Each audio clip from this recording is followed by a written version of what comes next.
sucked. Yeah. But, so, whatever. Who are they making these for anymore? So Paul W.S. Anderson can fap it to his wife some more. Like, I noticed, like, her role in movies anymore is essentially like, hey, remember in, like, The Fifth Element where she wasn't wearing very much? Let's keep seeing how little we can put her in. I love it when she wakes up in the white room and she just has a strategic gown that only covers just it's front, like a fucking back, napkin. but sides, all kinds of side ass and side boob on there. So much side action. Yeah, you could almost see a nipple at one point. Almost. Well, they had to do a fucking cutaway for her to stand up because there's no way to stand up in that. I'm sorry. There's no fucking way. She was wearing like that little bib they put on you at the dentist office, and then like one on her back too. Her teeth were very nice though. They looked like if you it's alright. If you want to see her tits, just watch Champlin when she was 15. Perfect. That's legal somewhere. I didn't really get what was going on in this movie, and I've seen the others. All I kind of came away with it from was like, alright, she's in the Matrix. That's the whole movie. Nothing in any of the movies ever leads up to this. It's just suddenly this is happening. I couldn't remember if it did, because we saw the fourth one together, and I couldn't tell you how the fuck it ended. Does this pick up where that left off? It ends with her, like, walking onto the deck of that ship, and then you see, like, all those, like, G.I. Joe, like, helicopter things flying at him, and then that's the end of it. Well, like, that was the opening credit sequence. Sweet action scene in reverse. Awesome slow-mo with the 3D. Like, it was great. It's like it was taken straight from the trailer for Dead Island. Oh, yeah. It was awesome because that scene made more sense in reverse than it did when they repeated it. They were helping so many people. In reverse, it was great because it looked like, it's this huge action sequence on this like cargo ship or something, and it's all done in slow motion and in reverse. She starts out in the water.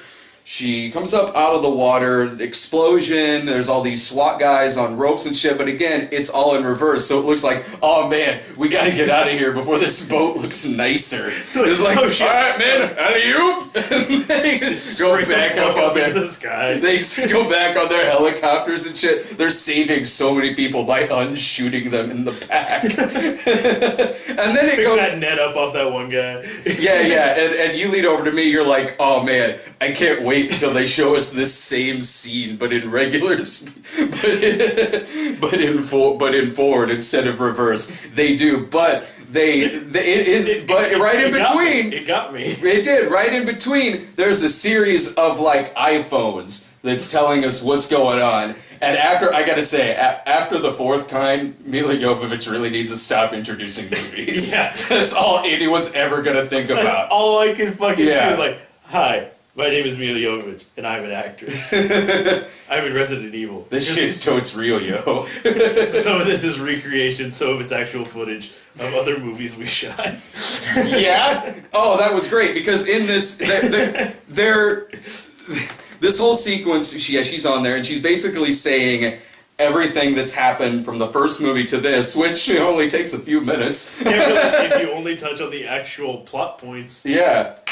Like bam, that. Just like that. So it's showing clips from the other movies, and not only that, but at the ending credits in the cast, it was crediting everyone who was in those other movies, but it didn't do it like a cast of thousands. Apparently. Yeah, but it didn't do it like how they usually do that, where they say, usually when that happens, it'll say like archive footage featuring blah blah blah. This was in the actual credits, so we were looking at it like, oh shit, where was Kim Coates at in this? Yeah, it's like, god damn it, he was in this, man. Yeah, he was great in the fourth one. Sleazy movie producer, he came back. It's like, oh wait, these other names on here. Oh, they're just naming everyone, and that made up half of the credits. Half of the credits was just appearances of the actors from other movies. Well, To be fair, half the actual cast in this was just actors from the other movies. No, but half was actors who were only in the other ones, who were only in 1 through 4. And the whole movie is... I was actually thinking about this when I was watching it. I was like, Paul W.S. Anderson, he's a big-budget version of Bruno Mattei. That's exactly what this movie is. And I would be willing to say that, like, if this same exact script was a Bruno movie from, like, the late 80s, you know, you get Greta in there as Michelle Rodriguez and whatnot. Of course. I probably would have had a lot more fun with it. You know, you take out all the, like, really, really crap CGI and everything, and like, cut its budget down to, like, $500,000. Yeah. You know, it would at least have some sort of appeal to me, you know, at least. And not changing anything from the script, really. I would have probably had a lot more fun with it. But instead, it's just, I don't know, it has a lot of action in it. It does that, but it's really bad. And I get it. It's all designed for them to set up these big, chaotic action scenes. And it's like, it comes across like they couldn't decide on where they wanted to film it. So that it's like, oh, well, it's this secret base that actually has, like, all these other simulated cities in it. Mm-hmm. So... I'm gonna send you to Moscow. Yeah, I like that guy. It was ridiculous. Yeah, like, he's giving her, like, a mission briefing. Like, yeah. I'm sitting there like, can we just have the dumb movie already? Like, I'm not... There's a lot of exposition in the first part, man. Holy shit, like, they're just... The virus went off. They sold it to the Japanese. Who sold it to the Chinese? Who sold it to the Canadians? Who sold it to the Mexicans? Who sold it to the Swiss? And then they just keep going with that. Like, that's about how long but slower and across several other people. I really like Wesker in these movies, though. Guy's great. He was great, but when you actually, like, see him not as Max Headroom, like, apparently since the last movie, dude has just been, like, getting buff. He's buff, but he was also like, he also looked like he was like walking fucking, like, chest out. Oh yeah, and when he was walking there at the end, like an Aryan gorilla. Yeah, but at the same time, he also looked like he was like my height. Well, yeah, he's actually standing next to other people. He looked like he was like maybe an inch or two shorter than me. That was pretty awesome. I like the part though where he appears on that little like TV screen. And he's talking, he's like, I see you have returned, Alice. And she throws a knife at it, destroys it. He appears on the TV in the background like, I'm not really in the television. Fooled you. Well, then they also showed, like, this is the scene where he's, like, talking to her via satellite. It's in this room where it's all these desks that come up out of the floor. And behind them are all these guys who have been shot once in the face. And then it shows, like, security footage, so, like, 'cause Ada Wong is there, okay, and she's trying to explain things to Alice, and it's like, no, play back the footage. And it literally shows her, like, all these desks are out, people working at them, and she's just one at a time, bam, bam, bam, bam. Oh, Jill Valentine. Those people were really dumb not to dodge. Getting controlled by like Tony Stark's spider on her chest. That's great. And then at the end, there's this huge fight. It's like she acts like a goddamn robot. Like she acts like she's straight out of Mortal Kombat Annihilation. Is what she's acting like. Because like everyone, like there'll be a huge firefight going on. People running around, shit exploding. She doesn't move at all. She's like pop, pop, pop, pop, pop, pop. This really fucking like mean mugging like. But then there's that huge... Like, what the fuck is wrong with her? She looks retarded. Well, there's that huge fight sequence at the end, too, which got resolved by it, which they finally figure out they could just rip that thing off of her, which seemed really easy to do. She didn't even, like, have to, like, try. It was just like, oh, shit, your brooch fell off. Yeah.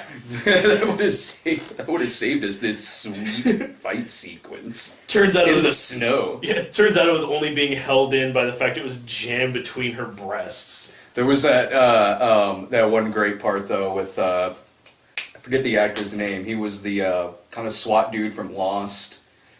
He was in I never Legion. remember. I never remember his name too, and that sucks because I really like that guy. Guy's great. I know. Whenever he pops, even in this, he pops up in this. I'm like, sweet. He's just there to kill Alex again. Yeah. Like, and so he pops up again, and he has like this beautiful fucking death sequence that's straight out of fucking Ballistica. It was awesome. Oh my god! Yeah, there were some moments in this movie where I was kind of sitting there like Straight out of Ballistica. It was straight out of fucking Ballistica. Here's what he does: he lights up a fucking cigar. Goes out there like he knows they're about to shoot him. He lights up a fucking cigar. Like let's do this. He goes out there, does one of these. And they shoot him. They shoot him a bunch of times. His gun, that like Magnum /45 that he was shooting with, flies up in the air and he falls down, dead, a cigar hanging out of his mouth, and then, oh shit, 3D handgun falling right back to the ground, pops up again, grabs it, pops up, shoots the guy who shoots him, he gets shot 10 more times, falls back down, dead or just knocked out again. Has like a really high tolerance for being shot in the chest. A lot. Well, Michelle Rodriguez has that sweet move where she can just stop a man's heart just by punching him right in the chest. Punching him right in the X-ray. Yeah, right. Oh yeah, they do that X-ray shit. They From like a Mortal Kombat. Yeah, for Mortal Kombat, they're breaking out Sonny Chiba's Street Fighter move. That was her signature move at the is bam, just right in the chest, stops their heart and shit like that. Like I want ribs. Going into this, I was sort of like, well, I know this isn't going to be good, but it's got Michelle Rodriguez back in it. I love Michelle Rodriguez. I'm a really big Michelle. I will watch the shittiest fucking movie if it's got Michelle Rodriguez in it. And what's great in this one is we get to see her die twice. Yes, and then they finally make a Michelle Rodriguez who can't die. And she still dies. I think. I mean, she could still be alive, just in a lot of pieces. Yeah, just in a lot of pieces and shit. She falls into the water at the end, and apparently there's like millions of zombies down there that were just waiting for something to fall in the water. It's like a school of piranha. Yeah, it did. It looked like the poster for Piranha, but with zombies and Michelle Rodriguez. And then it cuts away, so I'm just going to assume that she's just down there killing all of them, because I don't want her to die again. I want her to be in the next one. She probably will be. Oh, yeah. By the way, there's going to be another one. Oh, well, yeah, it sets that up again. But I'm looking at this thing, and, like, I just don't like Milla Jovovich as an action hero. I don't. She's got a face for it, she does, but she's so lanky, she's got a neck that's as big as a giraffe's, and every time she's holding a gun in one of these, it looks like she's having trouble holding it. Yeah, I noticed that several times. It's actually, like, her face is like steely determination. And like she's holding a gun and it's like... Yeah, she... can't... And holding it kind of awkwardly, like just heavy. out like this, but yet still pointed, like sort of straight. And she's, yeah, exactly what you said, too heavy, can't hold guns like or play believable action hero. There was that one scene where they're in that that house in like the suburbia dome. Yeah. And she's like, oh shit, I heard something upstairs. And she's going up there and she's like moving around like flanking and everything. Again, her face is just like cut from stone. But her hands, I mean, she's just shaking like a fucking leaf. Yeah, and then... It's like, I don't know if she's acting or if like...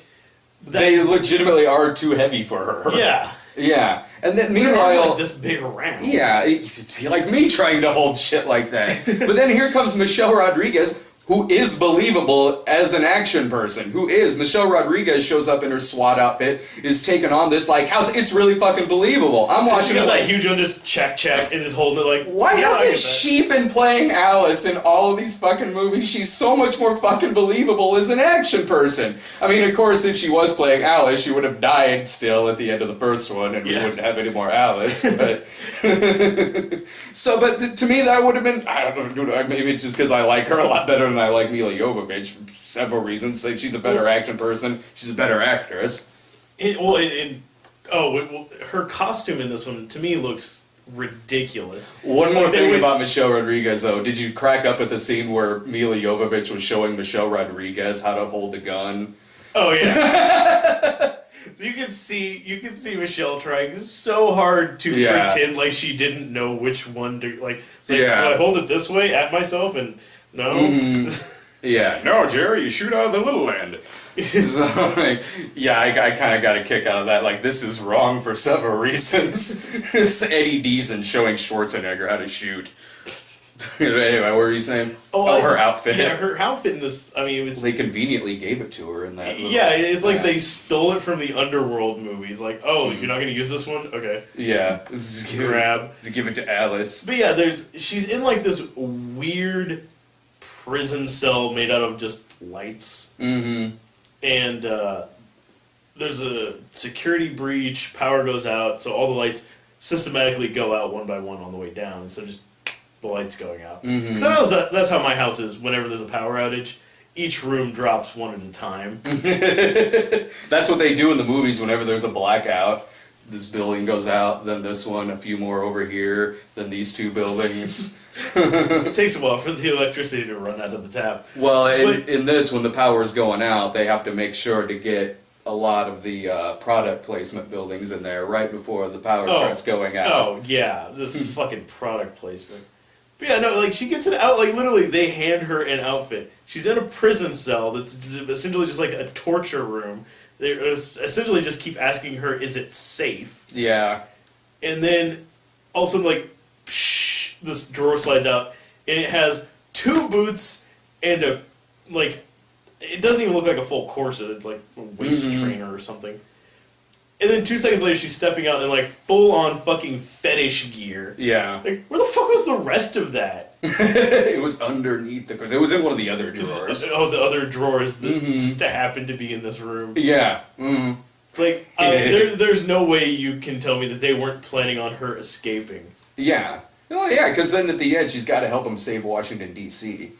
It was all a giant stage to conveniently get her out of there so she can get to Washington at the end, somehow float in there over all that shit that was going on outside the White House. First of all, okay, the ending shot is they're standing on top of the White House. It pans out, and it looks like the last scene from The One. Like, there's monsters flying everywhere, zombies, and I have to say, it's not often you see a zombie movie where one of them gets killed by breaking its neck. And so, like, millions of zombies are, like, surrounding the White House, and they're defending it like it's the Alamo and shit like that. There's so many of them out there. I sat there like, how are they not all dead by this point? By the time they were in there talking and getting up there, it seems like many of them might have gotten over this wall at some point. And you know, I get it. Like, they were escaping from fucking Russia. Mm-hmm. They literally had to somehow get around the fucking world. Well, that's because it had that sweet mid-Earth rocket that Total Recall had. It just shot him right through the Earth's core. Right into the White House. Yeah. Yeah, it goes right to the White House. Because I have to say, like, okay, they got in a helicopter and then they were heading towards D.C. I don't know, maybe they took several different modes of transportation to get there. But when they take her outside to show her and, like, the other survivors, like, it's like, this is what we have to fix. They would have seen that.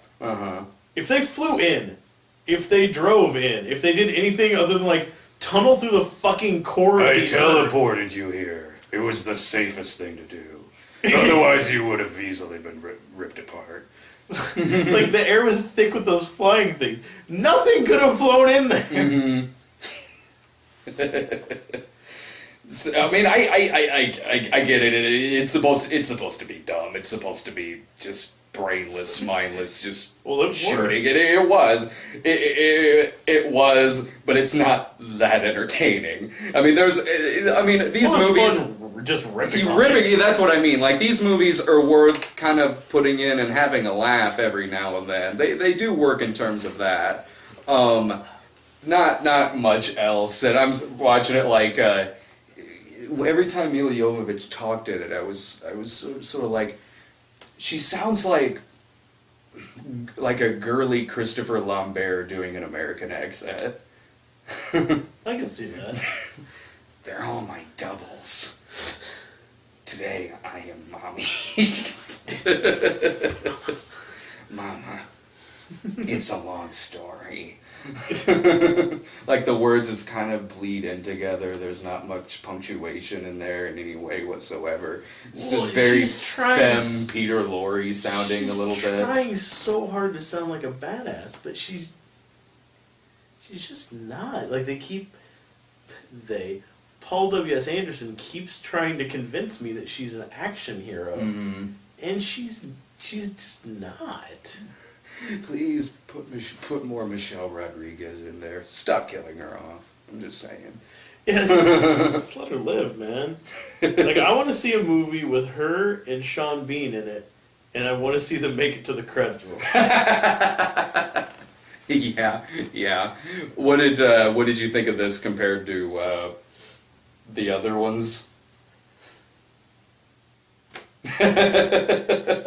Well, instead of just having one preposterous place where the action's happening, it had several.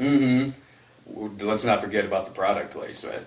Oh yeah, conveniently enough, they had these recreations of major city centers that were just stuffed to the gills with product placement. And I Hershey's, McDonald's, Panda Express. There's a tidal wave coming in through the end, destroying this city, but not so much to where, like, about this much of the side of the screen that you don't see, whoops, show me the Carfax. Yeah. Yeah, like, I understand that, the New York, recreation was supposed to be of Times Square. And I've been to Times Square. I know it's covered with billboards. It looked nothing like that in Jason Takes Manhattan.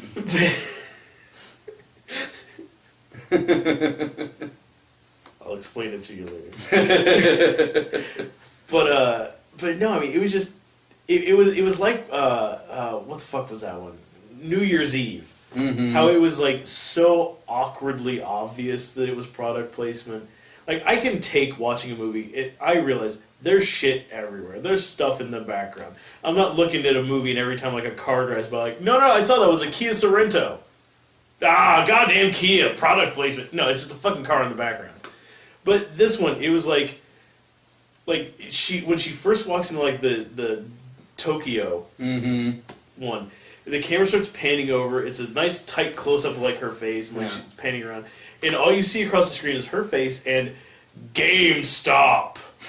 It's like, oh shit, zombies are outbreaking. Quick, run over here to this giant Rockstar energy drink logo that's opening up as a door. Well, maybe Paul W.S. Anderson that way could go in and finally play one of the games. I'm assuming this isn't much like the game. I don't know. Oh, fuck. I don't really... I've played a few. I'm not a huge fan of the games. I played a few. The few I didn't care much for. I'm guessing. Letty's shaking her head really hard off camera. Is it anything like the game? No. Not in the slightest. Honestly, if the games were anything like the movies, there wouldn't be movies based on the game. Well, haven't you read that Cracked article that's up now, though? No, I haven't. Sarah told me about that earlier today, and just the thought of it just kills me inside. I really want to know what kind of bullshit, responses, retorts they have for why the movie series is better. Maybe it's like a joke article. Well, it could be it's on number one reason games don't have Michelle Rodriguez in them. What? Just saying. Damn, that is a good point.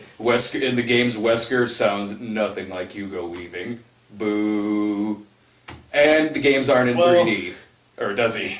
Does he sound like that in the game? Awesome. I gotta start playing some of these games. Kinda. In the first one... Game over. You and your friends are dead. Well, in the first one, he looks and sounds like Val Kilmer is fucking Iceman. Oh, that's cool. Which, I mean, that works.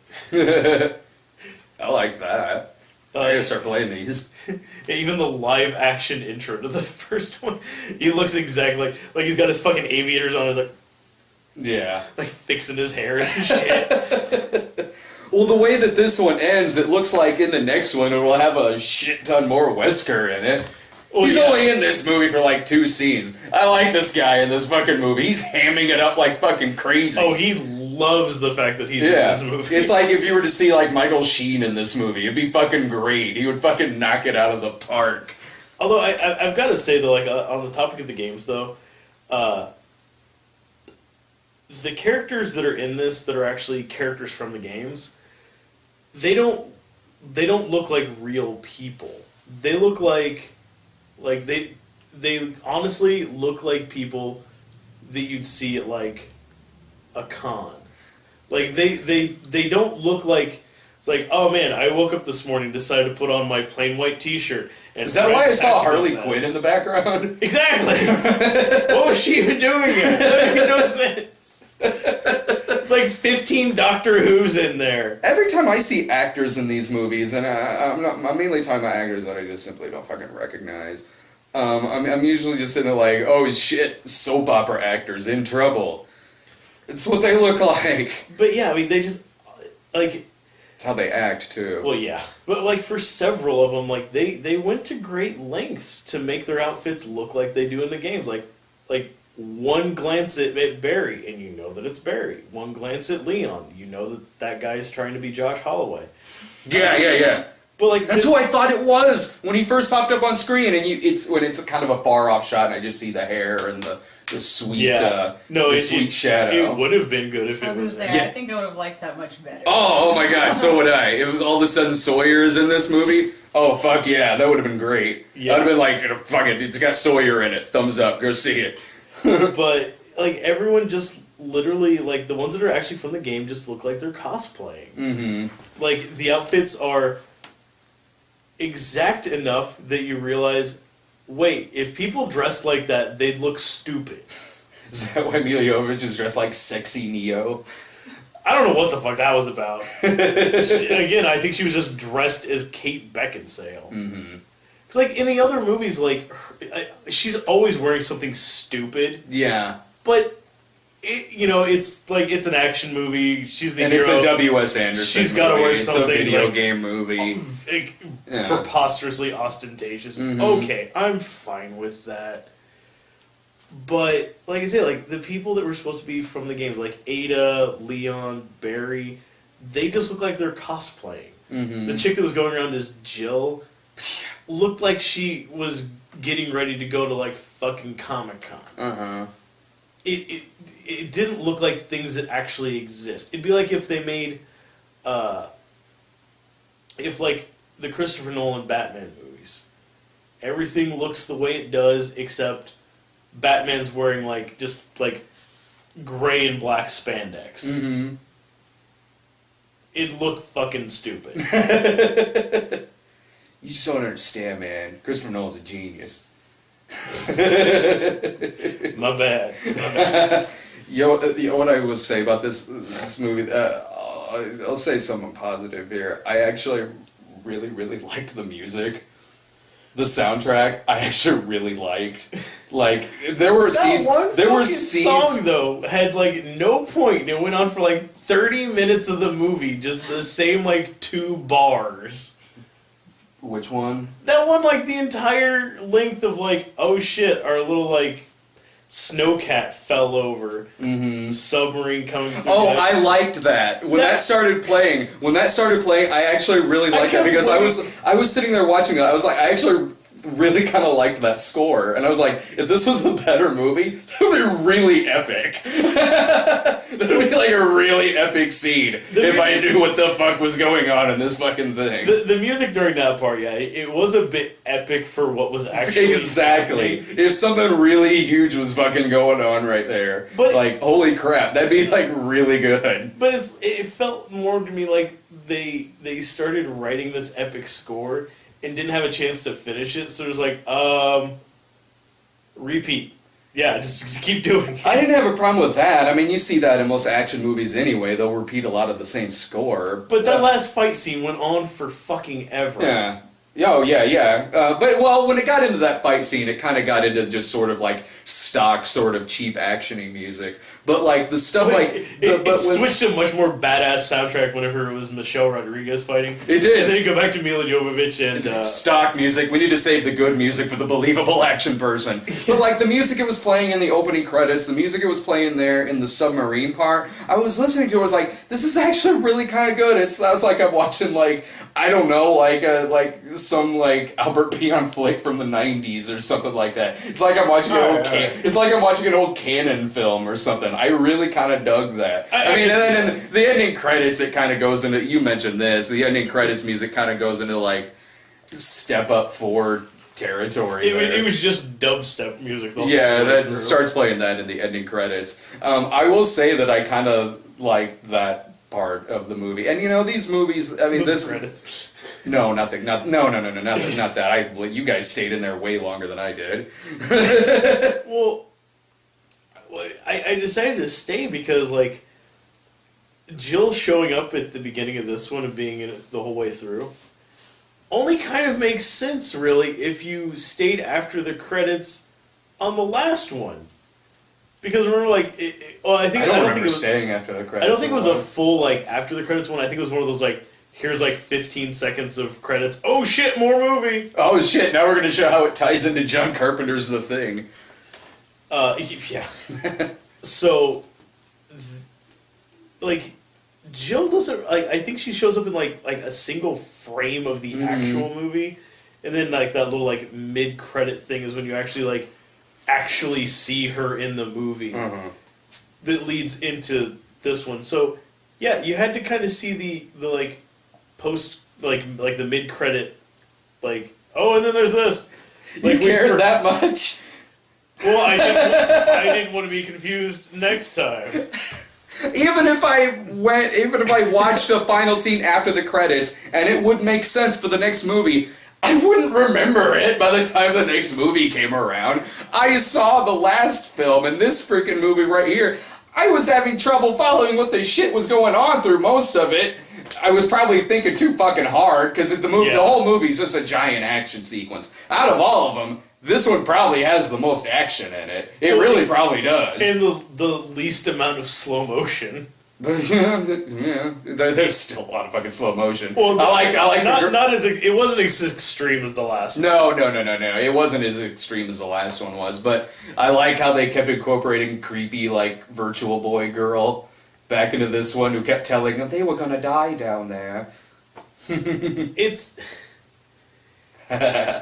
That thing looked terrible. It looked better in the first movie. Mm-hmm. Man, I kind of remembered it looking better in the first one. Well, and that's like the sort of thing, like, it's not me saying, like, oh man, it looked so much better back then. No, it did. Because it was they changed it, like, it was a new CG effect they made up for this one that made it worse.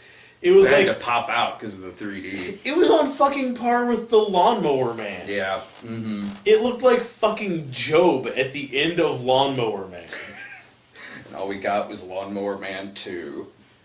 Look, it looked like Job in Lawnmower Man the game. I love that game. You go around fighting monkeys and shit, and for every now and then you get to be Lawnmower Man, go through that sweet 3D maze. Oh shit, I tapped the end of the wall, and now I'm back to fighting monkeys again. Oh god damn it. I need to collect another 15,000 CDs.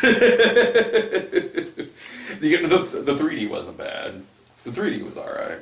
It wasn't bad. Yeah, when they started making use of it, you know, whether it was like a gun clip flying through the air, axe flying towards the screen, like the rain and things like that, it looked fine. They looked fine. There were times where I just kind of forgot about it, but then... Yeah, there weren't a whole lot of times where it really stood out, except for, the numerous times they shot bullets at us. Yeah. Blood splatter right on the screen. Oh yeah, that one that got, like, shot in the head or something, and just...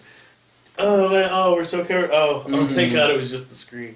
Well, yeah. They're at the beginning when they decided to reenact the opening of the remake of Dawn of the Dead. Yeah. That was fucking original. Well, we'll be back here in a sec, and we'll talk about the trailers and shit. Ooh, trailers. All right, so we had the trailers we had for this. I was really excited because we had a Red Band trailer. I think the last time I was at a movie theater where there was a Red Band trailer, I don't remember what movie I was at, but they showed a trailer for Cronenberg's Crash.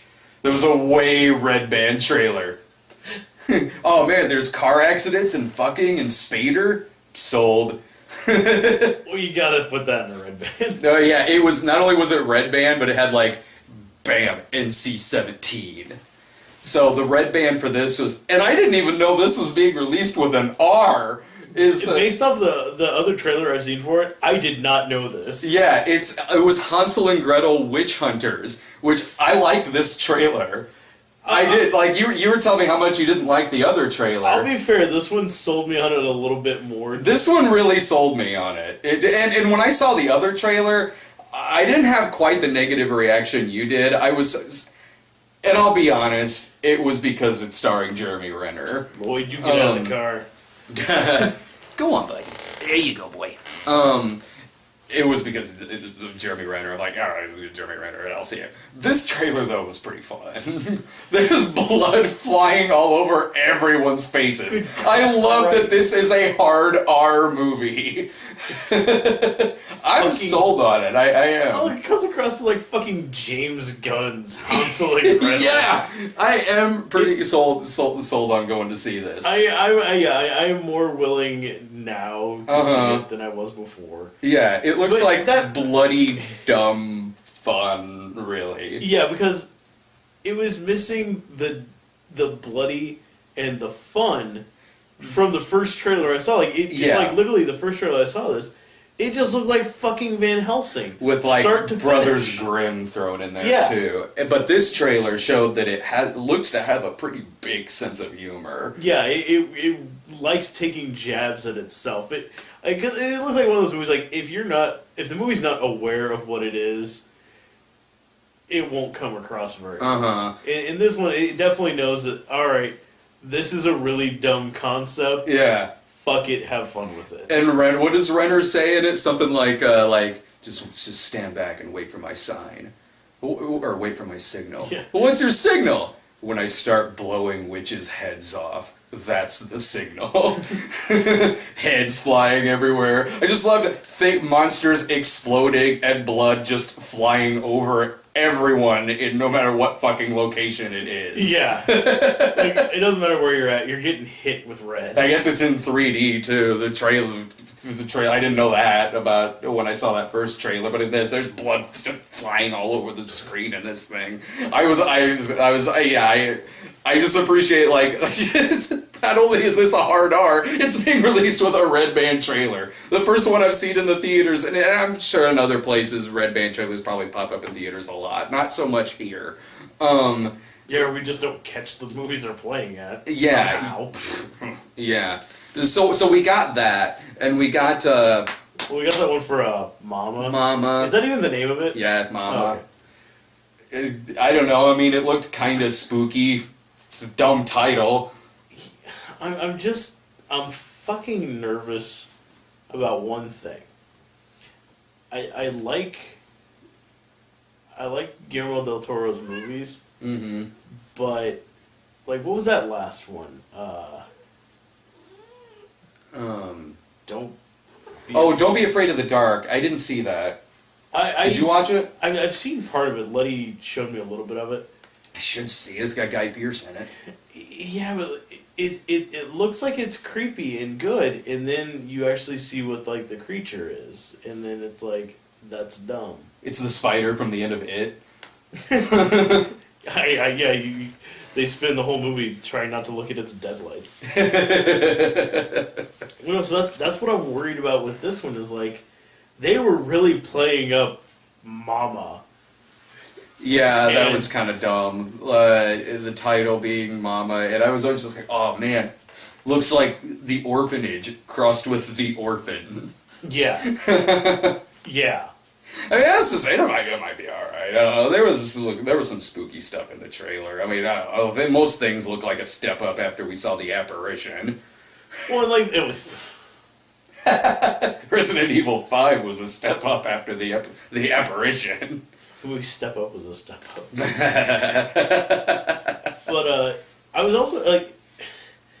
Correct me if I'm wrong, but, like, in the trailer they mentioned, like, the two little girls in that one were living alone for 5 years. I didn't really catch much of what it was about. Because that one girl didn't look like she was much older than, like, 5. Yeah. So, I mean, I don't know, but and then even then, the other girl looks like she was maybe, like, 8. Yeah. Mm-hmm. So... I mean, it might be alright. What else? We got Looper. We got the full trailer for Looper. That comes out in a couple weeks, I think. That looks good. Well, yeah, that looks really fucking good. I still like each time they put out a longer trailer for it. It's like, okay, it fleshes out a little bit more. It doesn't give a whole lot away that you don't need to know just to know what the fuck it's about. Like it does. Like none of the scenes they showed in that one feel like I'm watching the end of the movie. Yeah, and it doesn't feel like you're just watching. It doesn't feel like, oh, I'm just watching like this movie, but in 3 minutes. Yeah. You know? There was one of them. There was one trailer I saw the other day. It literally felt like it was just like walking step by step through the whole fucking movie. I can't remember which one it was. Taken 2. I thought of that when I was watching Taken 2. Oh yeah, we got that one again for like the fucking Every movie I go see 1000th has a time. trailer for Taken 2. And you know what? I want to see Taken 2. I'm not going to go see it in theaters. I'm not watching it edited down to a PG-13. Yeah. I'm not. When it comes out on DVD, I'll gladly watch it. I'll gladly talk about it on here because I do want to see it. I did like the first one. The trailers I've seen for this one look fun, but I'm sorry. I'm not paying theater prices to watch an edited for television movie. I'm not doing it. And I like Luc Besson a lot. He tends to do that a lot with movies that he's produced that seem to come from that company. Whether it's Taken, whether it's Lockout, that seems to happen a lot with some stuff that he has his name attached to it, and I don't fucking know why. Yeah, I mean, I know the reason. I know their reason why they want to do it, but I'm sorry. Yeah, it's like everything he puts out through like what is it, like Canal Plus. Yeah, they do is like, oh, we'll make more money this way. Again, I've never bought that at all. If the movie's gonna bomb, it's gonna bomb. If it's gonna do good, it's gonna do good. The rating is not gonna make that big of a difference. So in like in most fucking theaters. Again, I know we've had the same conversation before. When I was under the age of whatever the fuck you have to be to go see an R movie. Mm-hmm. That didn't stop me from going in and just seeing an R movie. No, it didn't. And whenever it was something that I knew I was going to get carded for, my mom just went and paid for my ticket. And I just went to go see the fucking movie, you know? Well, and in this day and fucking age, when, like, you can just hit the Fandango thing, go to AMC, print them off on that little terminal, and just walk right the fuck up to the front. You don't even have to... Like, the guy at the ticket ticket podium... He doesn't give a shit. You have a ticket in your hand. Obviously, it's cool. Yeah. You don't even have to go up to the box office. You give the guy your ticket. Bam, like that. I don't know. I mean, correct me if that's happened to you. If you've bought tickets online, you take the ticket. You take the ticket and you just go up to the guy tearing tickets. Correct me if that's ever happened to anybody. I can guarantee you it's not going to happen here in Springfield. He doesn't. Yeah, that guy doesn't give a shit. Of course he doesn't. Because the guy doing it is probably 14 or 15 years old. Number 7. Yeah, exactly. So we also had that one, and was that it? Really? No, we had Dread. Oh yeah, we got fucking. I don't like it when we get the trailer for Dread at the theaters because then I'm just sitting there like, man, I wish I was watching Dread. Do I have to watch Resident Evil 5? It instantly puts me in a sour mood. I'm like, this movie's gonna be fucking balls to the wall, awesome, and I'm here watching Resident Evil 5. Now I'm depressed. Now I'm fucking depressed. But no, yeah, it was actually. I think that was. I do love it whenever we get that trailer, though, especially this time, because this time I think is the first time that I've seen that trailer in front of a 3D movie. Yeah, I've seen it several fucking times, but yeah, this is the first one I've actually seen it in 3D, and yeah, it looks fucking great. The 3D in this looks fucking amazingly good. Oh yeah, you watch that like Red Band clip that they have on YouTube. It's like a minute long. You can see blood like splattering like over like the widescreen bars and shit like that. Well, and just like the level of violence they show in that 60-second clip is more violent than a lot of other just full-on action movies I've seen. Mm-hmm. Dude gets shot in the face. Yeah, slow motion through the fucking face. One cheek out the other fucking cheek. The fucking just blossoms Yeah. as it goes. Good. Flying right towards the screen. Oh, I'm excited. 2 days, man. 2 days we're gonna go see fucking Dread. Fuck right. Oh, we also had, speaking of Josh Holloway. Oh, Battle of the Year in 3D. Man, I want so long for there to be a movie starring Sawyer, starring Josh Holloway. It's this. Well, he was in like that 5 minutes in Mission Impossible. I mean, headlining a fucking movie, man. Which he is in this movie. He's I Sawyer would've starring in fucking this loved it movie. If fucking Mission Impossible Ghost Protocol, if it had just been him, I don't give a shit if it's Ethan Hunt or not. Yeah, I mean, but like, I mean, I would have been fine, you know, with Renner, Josh Holloway, stuff like that. But I'm a big Tom Cruise fan, so I still. Yeah, I mean, I'll take it anyway, but Mm-hmm. I mean, seeing him there at that part of the beginning, like, why? I didn't even know he was in it until we saw that Mission like, Impossible. oh shit, it's Sawyer. Yeah. That was great. But I love it, like, that is officially his look, is like. It is. Now, that's his fucking look. The only time I've ever seen him look different of that was the pilot of Lost.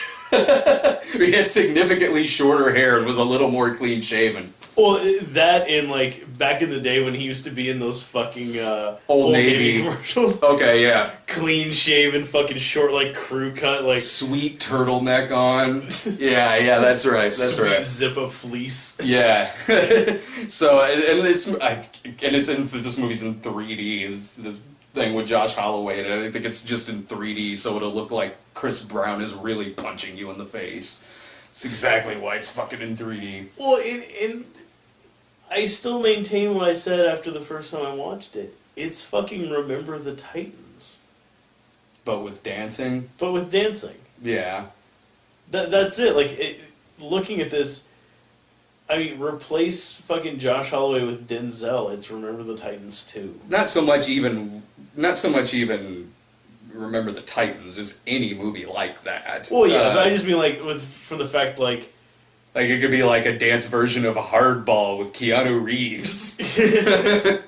yeah, it seems like it touches on, like, all the same notes. Yeah, as, like, Gridiron Gang. You know, they take him to this, you know, place, you know, to train. And there's tension between a black guy and a white guy on the thing. Mm-hmm. I don't know. I'm sure right before the big dance competition, one of them will get in an accident and has to drop out. Oh, and we'll probably see it because it's got Josh Holloway in it. Yeah. Finally, a movie starring Josh Holloway. It's about dancing. It's got fucking Chris Brown in it. Of course, it looks like it looks like it's him being very put out about the fact that he's in the movie. So, I mean, he's at least disgruntled like Sawyer. yeah.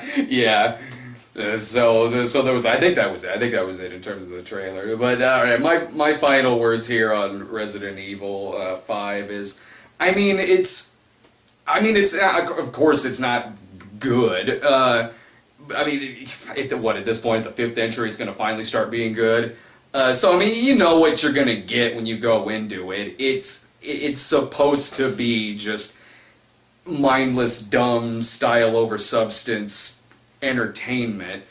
It's not that entertaining, really. There were several times where I just kind of drifted off a little bit. I didn't fall asleep, but there were times where I was just kind of paying attention to other things in the corner of the theater. But, I mean, like the other ones, though, I mean, if you're sitting around with your friends and you want something for a cheap laugh when you can be a little louder than in a theater... Unless you go to an empty theater like ours. Oh yeah. An empty theater like when we saw Priest. Yeah. You know, Just it's go for like it's like that. You'll get some cheap laughs out of it because of how inept it is.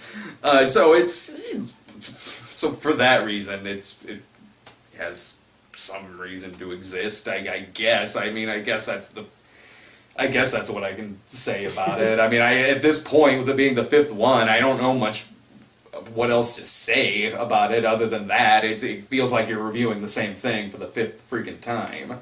Yeah, it's more of the same. Like, if you liked the other ones, might as well go watch this one. I mean, there's no reason not to. And if you realize that the other ones are bad and they're not good, but you still kind of have a laugh because of how bad it is, you're going to get the same thing out of this one. It does have moments in it that'll make you laugh unintentionally. So yeah, and there's honestly, if you haven't seen any of the other ones, this one really is kind of like a jumping on point movie because there's some flashbacks to things.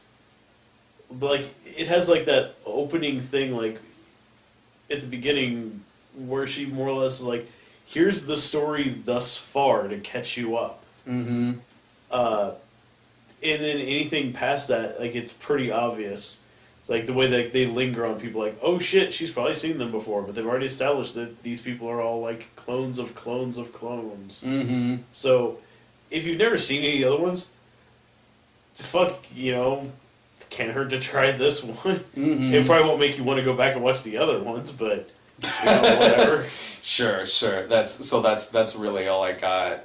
So in a couple days, yeah, we'll be talking about Dread and hates. Motherfucker hates. Hashtag hates is coming out too. Oh shit. We're gonna be talking about fucking hates and also Dread 3D. So. And I'm sure we'll be talking about Resident Evil 6 about this time next year. When did 4 come out? I was trying to think of that too. Was it only a year ago or was it 2 years ago? Actually thinking about it, I think it was 2 years ago. Okay, alright. So I remember us reviewing it, but... I'll see. Well, we'll be back in 2014 with Resident Evil 6. Yeah. Or whatever preposterous subtitle it'll have. Mm-hmm. As they said at the end of this, it's the beginning of the end. Oh yes. Alright, we'll see you.